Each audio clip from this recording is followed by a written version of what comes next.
We've been doing it for years. I think we have most of the members here.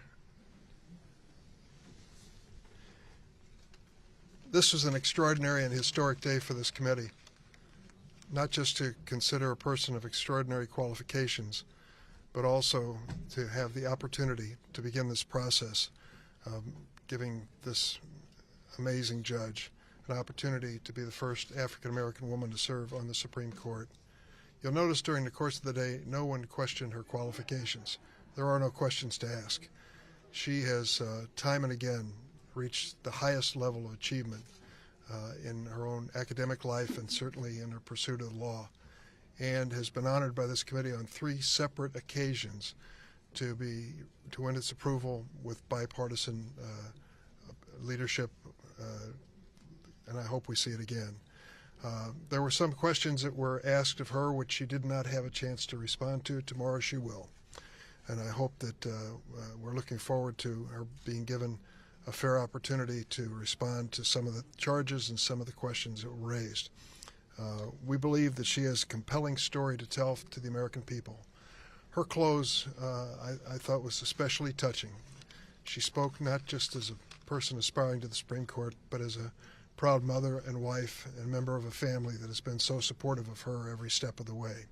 So at this point, my Republican colleagues have raised some issues, and she's had to sit by quietly without responding. Tomorrow she has her day, and it begins at 9 o'clock tomorrow morning. I just invite my colleagues if they'd like to say a word. Senator Leahy, who retired the trophy on Supreme Court nominations a long time ago. John Marshall was the first one, right? John Marshall, well, yes, thank you very much. I've been here for 20 of these confirmations, hearings, and nominees. They've all been different for one reason or another, but there is not a single nominee that I've heard that strikes me in such an extraordinary way as this one has. Not only her tremendous ability she's already demonstrated, not only the breadth of her background, her knowledge, and her experience, which again stands out among the 20 that I've had a chance to vote on. But just looking at her and knowing, what does this say to America? This makes America look like America if she's on that court. I've been very, very impressed with her. I recall the joy with which she told me about her daughter sending a letter to the president saying she should be on the Supreme Court. Well, I was glad to see the smile on her daughter as she heard what many of us said. I think Chair Durbin has set the best tone for this hearing. Everybody knows how much time they're supposed to have and what they will have. But most importantly, when you set aside some of the rhetoric you hear, I hope the American people hear her answer and hear a real jurist. We should be there to ask those questions, not to aim for sound bites for political reasons, but to ask questions so the American people will know who this is, why she is, and what she'll mean to the Supreme Court of the United States. Thanks, Pat. Anybody else want to comment, or should we turn it over to questions? What'd you say, Dick? Questions. We'll do some questions. Any questions? Senator Durbin, we heard a lot of Republicans making arguments about the way you handled nomination, confirmation hearings in the past, like the Kavanaugh hearings. How come we didn't hear any pushback from Democrats about your handling of what happened during Kavanaugh or anything else? This isn't a history class.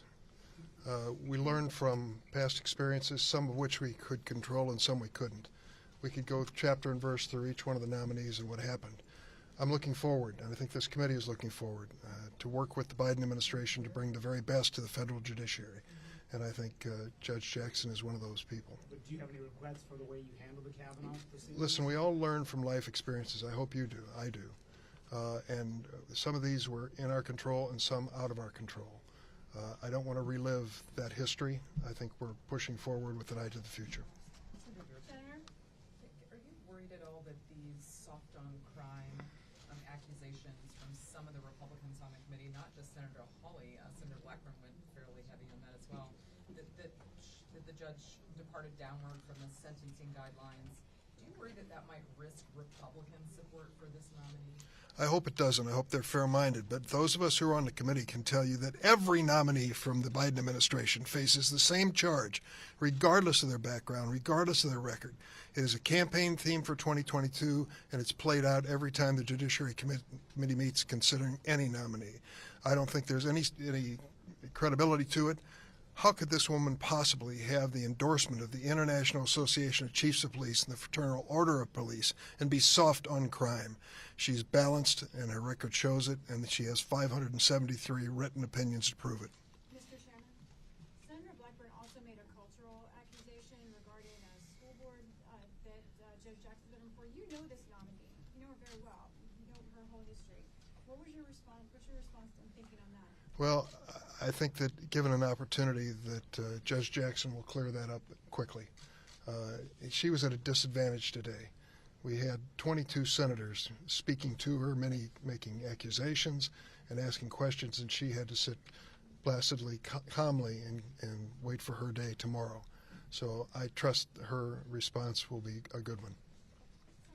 One last question, yes. Do you feel confident that Democrats will be able to anticipate and respond and rebut any of the questions that or the criticisms that Republicans will put forward over the next couple of days? And I raise that because Senator Grassley, in his opening statement, says, yes, I know there's some accusations that we've cherry-picked them, but he says, quote, don't worry, we're going to talk about the other ones too.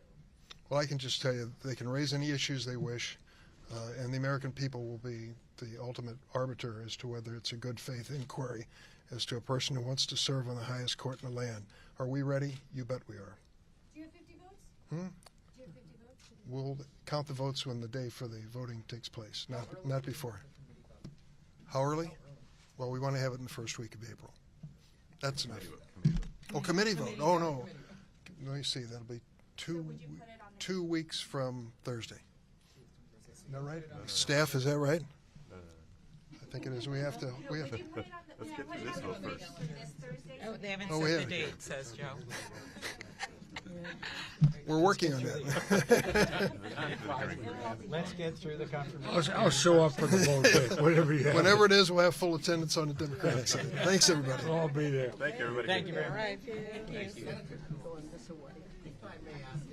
We're waiting until Senator Booker finishes his remarks. I was the one you were talking about with the 10 minutes because they're broke.